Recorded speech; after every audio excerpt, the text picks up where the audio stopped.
சங்கீதம் 103. தாவீதின் சங்கீதம். என் ஆத்துமாவே கர்த்தரை ஸ்தோத்திரி, என் முழு உள்ளமே அவருடைய பரிசுத்த நாமத்தை ஸ்தோத்திரி. என் ஆத்துமாவே கர்த்தரை ஸ்தோத்திரி, அவர் செய்த சகல உபகாரங்களையும் மறவாதே.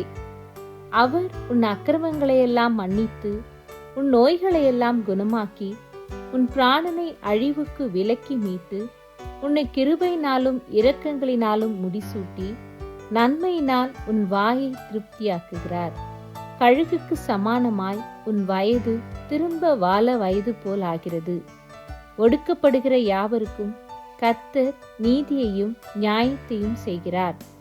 அவர் தமது வழிகளை மோசேக்கும் தமது கிரியைகளை இஸ்ரவேல் புத்திரருக்கும் தெரியப்பண்ணினார். கர்த்தர் உருக்கமும் இரக்கமும் நீடிய சாந்தமும் மிகுந்த கிருபையும் உள்ளவர்.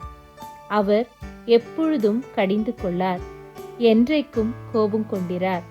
அவர் நம்முடைய பாவங்களுக்கு தக்கதாக நமக்கு செய்யாமலும் நம்முடைய அக்கிரமங்களுக்கு தக்கதாக நமக்கு சரி கட்டாமலும் இருக்கிறார். பூமிக்கு வானம் எவ்வளவு உயரமாயிருக்கிறதோ அவருக்கு பயப்படுகிறவர்கள் மேல் அவருடைய கிருபையும் அவ்வளவு பெரியதாயிருக்கிறது. மேற்குக்கும் கிழக்குக்கும் எவ்வளவு தூரமோ அவ்வளவு தூரமாய் அவர் நம்முடைய பாவங்களை நம்மை விட்டு விலக்கினார். தகப்பன் தன் பிள்ளைகளுக்கு இறங்குகிறது போல கர்த்தர் தமக்கு பயந்தவர்களுக்கு இறங்குகிறார். நம்முடைய உருவம் இன்னதென்று அவர் அறிவார். நாம் மண்ணென்று நினைவு கூறுகிறார். மனுஷனுடைய நாட்கள் புல்லுக்கு ஒப்பாயிருக்கிறது. வெளியின் புஷ்பத்தை போல் பூக்கிறான். காற்று அதன் மேல் வீசினவுடனே அது இல்லாமற் போயிற்று. அது இருந்த இடமும் இனி அதை அறியாது.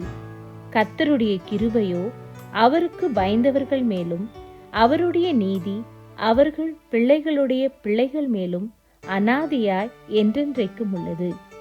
அவருடைய உடன்படிக்கையை கை கொண்டு அவருடைய கட்டளைகளின்படி செய்ய நினைக்கிறவர்கள் மேலேயே உள்ளது. கர்த்தர் வானங்களில் தமது சிங்காசனத்தை ஸ்தாபித்திருக்கிறார். அவருடைய ராஜரீகம் சர்வத்தையும் ஆளுகிறது.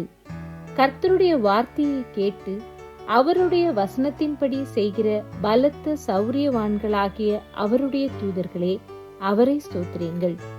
கர்த்தருக்கு பிரியமானதை செய்து அவர் பணிவிடைக்காரராயிருக்கிற அவருடைய சர்வ சேனைகளே, அவரை ஸ்தோத்திரீங்கள். கர்த்தர் ஆளுகிற எவ்விடங்களிலும் உள்ள அவருடைய சகல கிரியைகளே, அவரை ஸ்தோத்திரீங்கள். என் ஆத்துமாவே கர்த்தரை ஸ்தோத்திரி.